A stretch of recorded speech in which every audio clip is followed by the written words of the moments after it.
kebetulan masih dalam jagungan warung VOA dan kami berdua dan bertiga ini dengan Mbak Siti Hafsah berada di masjid atau tepatnya Imam Center. Jadi masjid warga Indonesia yang baru kemarin diresmikan oleh Bapak Presiden Republik Indonesia Pak SBY. Ini masjid ada namanya nggak, Kak? Imam Center itu. Imam Center gitu ya. Jadi nggak ada yang namanya Al Hikmah atau Al apa, Kak? Karena Imam Center itu memang semacam organisasi warga Muslim Indonesia yang dari sini udah lama itu dan udah lama pengen punya masjid, akhirnya punya masjid. Punya masjid. Nah, Idul Adha kayak gini, Mbak Siti, kalau di Indonesia kan masjid-masjid ramai dengan ini ya kurban ya, penyembelihan gitu. Idul Adha di Amerika, masjid ini akan mengadakan kurban seperti itu atau tidak? Jadi organisasi imam itu mengumumkan siapa yang mau kurban dikumpulkan dalam bentuk uang. Nah, rencananya sih mungkin sebagian mau dipotong, sebagian sisanya mau dikirimkan ke Indonesia. Tapi imam mungkin nggak tahu jadi apa enggak untuk dipotong di sini, soalnya ya perlu izin, itu kan bertele-tele itu. Namanya melih nggak boleh sembarangan, nggak boleh sembarangan. Jadi harus butuh tempat, butuh izin, butuh ini. Jadi sampai sekarang belum terlaksana untuk motong sendiri di sini. Jadi sementara ini dikirim ke Indonesia. Itu kerjasama dengan organisasi di Bandung yang disebarkan ke seluruh Indonesia. Jadi di sana dibelikan kambing ataupun sapi di sana, Pak ya? Kemudian dikasihkan untuk seluruh Indonesia. Jadi karena memang peraturan dengan di sini kan kalau menyembelih hewan apapun, termasuk ayam itu loh, itu tidak boleh di rumah. Iya. Jadi harus di tempat jagal.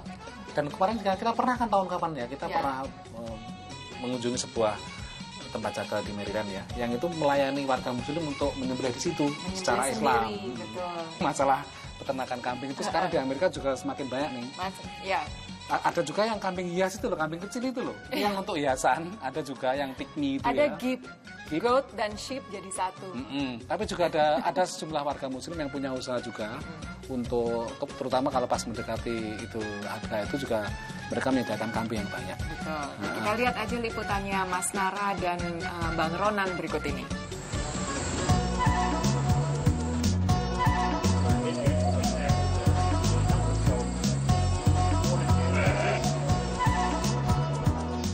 Saya Ronan Zakaria dan saat ini saya sedang berada di sebuah peternakan yang terletak di kota Frederick, Maryland. Seperti apa sih peternak atau petani kambing di Amerika membesarkan ternaknya? Kalau di Indonesia kan kita bisa lihat mereka bikin kandang samping rumah, samping masjid, apalagi di musim Idul Adha kayak gini, musim kurban ya, banyak sekali yang membesarkan ternak di pekarangan rumah. Tapi kalau di Amerika tidak bisa, apalagi di tengah kota tuh nggak ada, karena itu peraturannya nggak boleh ada ternak di dalam kota.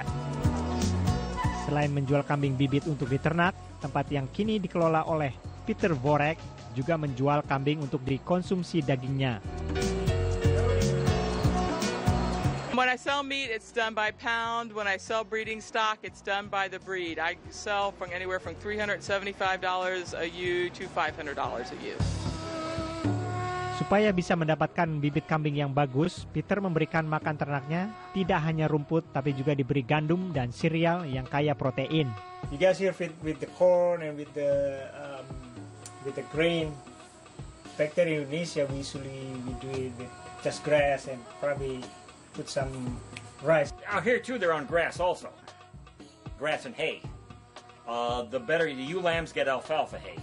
I should show you that, but mostly grass hay. But in the United States, most of us feed a grain.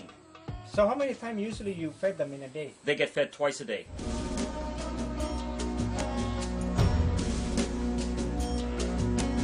I have people that buy the ewes for breeding stock. I lease out my rams for their genetics. And I have people that buy whole lambs to have lamb in their freezer. Namun di peternakan ini pembeli tidak bisa menyembelihnya. Jadi setelah membeli kambing, mereka membawa kambing pilihannya ke lokasi pemotongan hewan yang halal.